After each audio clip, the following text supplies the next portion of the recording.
Hello and welcome to sim.bc, where it is. Yep. It's baffling that I haven't gotten this under control yet, so that I have it ready. It is 12:02 in the noon. Actually, it's 2 past 12. And yeah, to recap yesterday, the midterm and the presentation. The presentation went really well. I mean, it blew my own mind how well it went. I mean, I know I missed some key points in the presentation, but the feedback we got was astonishing. The teacher was just like, "Oh, I'm afraid of going up and teaching right now because you guys were so good." I don't know if she really thought like that or if that was just a compliment, but anyway, I took it as a really good compliment, and I think that she was quite genuine in the way she was providing the feedback, since she has given other sorts of feedback. Let's just say that positive slash negative, it's up to you to decide. But she's giving other quite genuine feedback to other groups. So when she gave us this, I felt like I could actually, trust it. Let's say the gravity of the compliment. So that was awesome. It was really nice to actually feel like I did something really good. And the presentation itself took around 20 minutes, I think, between 15 and 20 minutes, and then we engaged the class in another 20 minutes of questions, which was, might be in your home university that's standard, but here it's not. Usually, when we ask the students for questions, or when a group or stuff does it, they usually it's usually one or two people who ask questions, and that's it. But with my guessing game, I think that since I interacted with the class during the presentation, that I kind of broke the ice, that people felt like, oh, I've already raised my hand. It's not that big of a deal to actually raise my hand again. First follower and the second follower confirming and all of that in leadership, because we talked about that too. And it was kind of awesome to see that people actually engaged in asking questions, and we were providing long and extensive answers so that the people asking questions didn't have to feel like they were needed to take up all the time. They were actually just asking questions for us. And it was a, let's say, 20-80 split in the exchange. They talked 20% of the time, we talked 80% of the time. And then we also had a bit of a back and forth, because instead of just answering a question, if it had a philosophical, what should we say, impact to it, or a deeper understanding or a subjective meaning, I instead asked the class, like, this is my opinion about this question. What do you guys think? For instance, there was one guy who said, well, everybody wants to be a leader.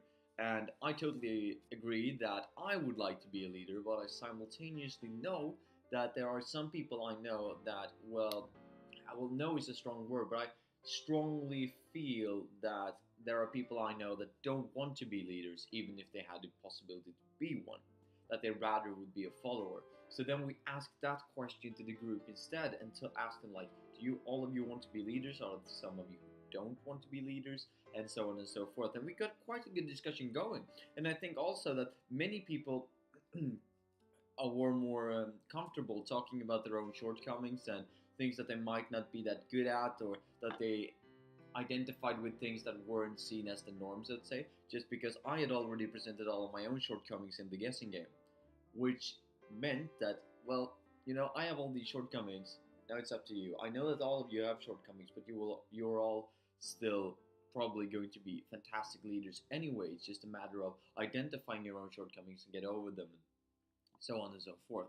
So it was quite amazing to see that people were engaged in the way they were. I felt really proud about myself. Anyway, that was a short recap of the presentation. Moving on then to the midterm, it was amazingly easy. I mean, I wouldn't say easy. I wouldn't say it was too easy. We had about 30 minutes. It was 10 questions, about four lines in each. Of course, the problem is remembering it, and I can imagine that for some people the English might be a problem as well, since some people in our class are not that, well, their vocabulary isn't that extensive, and they don't know how to write things or whatever, and so forth, so on and so forth. But I felt like it was quite fair of a midterm. It was probably a bit too easy. Could have had more complex questions, but now we studied 4 days for this midterm, so give or take. Is that enough to study, in your opinion? Should we need to study more? And when I say 4 days, I meant that I looked at the content over the course of 4 days. We didn't spend 4 entire days. We spent like 2 hours a day, maybe maximum maybe 1 hour a day for 4 days, and we still thought that the midterm was quite easy. So interesting to know where the level is at the school, because this course is apparently one of the hardest courses, let's say, because the teacher is one of the firmest teacher we can say. He's very firm with this leadership style, with this direction, or rather, where we think the direction of the course should be going, and what he thinks that we should learn from the course. So let's say. By the way, if I'm having a bit of a if it sounds like I'm having a bit of a cold here, it's because we are having a bit of a cold streak in Bordeaux overall. It's about 10 degrees right now. Yeah, I know, so cold. Am I right? Back in Sweden, it's like -4, but still, and our radiator, or at least mine in my room, hasn't gone on yet. So I realized today that I think I have to put it on myself. So I've been going around in my apartment, having a bit of a chill for the last couple of days. Not that I mind, because I kind of like that more chilly temperature, but still, if it sounds like I'm having a bit of a cold, that's probably why. So I've started them now and hoping that they will get warm until I come home tonight. Anyway, so what I wanted to talk about today, not only the recap from yesterday, was actually active listening. Yes, and active listening comes in 4 steps. It is the intensity, it is the empathy, the acceptance, and what I would say is the feedback. There is a very long definition for the 4th step, but I would say feedback in questions or complete understanding. And that's all about you having the responsibility to show that you've completely understood what the other party has said. Now, starting from the start, starting from the top rather, from step 1, focus, or intensity rather.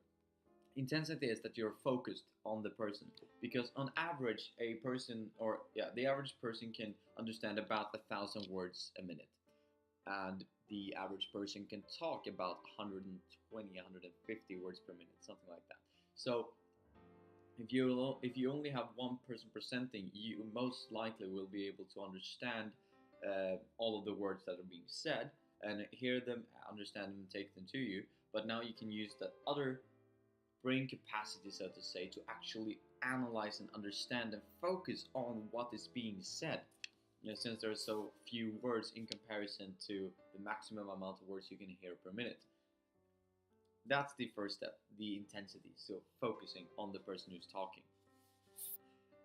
And our teacher actually said something quite funny about that. He said that, well, students tend to have a very good / bad relationship to this, because you tend to have a very good intensity level, but it goes like this.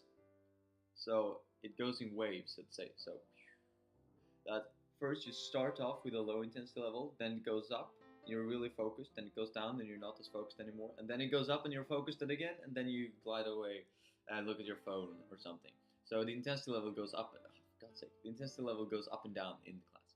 And I just don't know where my finger is in relation to the video thing. Anyway, and then the second step is the empathy. The empathy is basically that you, as a listener, should be understanding where this person is coming from. So, what context is this talked about from? You should be able to step into their shoes, so to say. So, you should be able to understand this person fully, or not fully, maybe, but at least in this context of what they're talking about, you should be fully understanding what message they're trying to, persuade to you or get across. The third step is acceptance, and that is basically just not judging. You want to listen, you want to get what they're saying, you want to understand where they're coming from, but you don't want to judge them in what they're saying, because if you judge them, then you kind of aren't listening, are you? So you don't want to judge them, and you don't want to compare them. This is something that many people have a problem with, myself included, because I am more of I would say I'm born of a critical nature.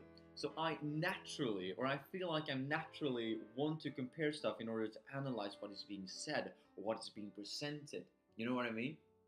Some of you will understand completely and say like, yeah, that's me as well. Some of you will be like, well, that's crazy. You've never heard about it. Well, that's because all people are different.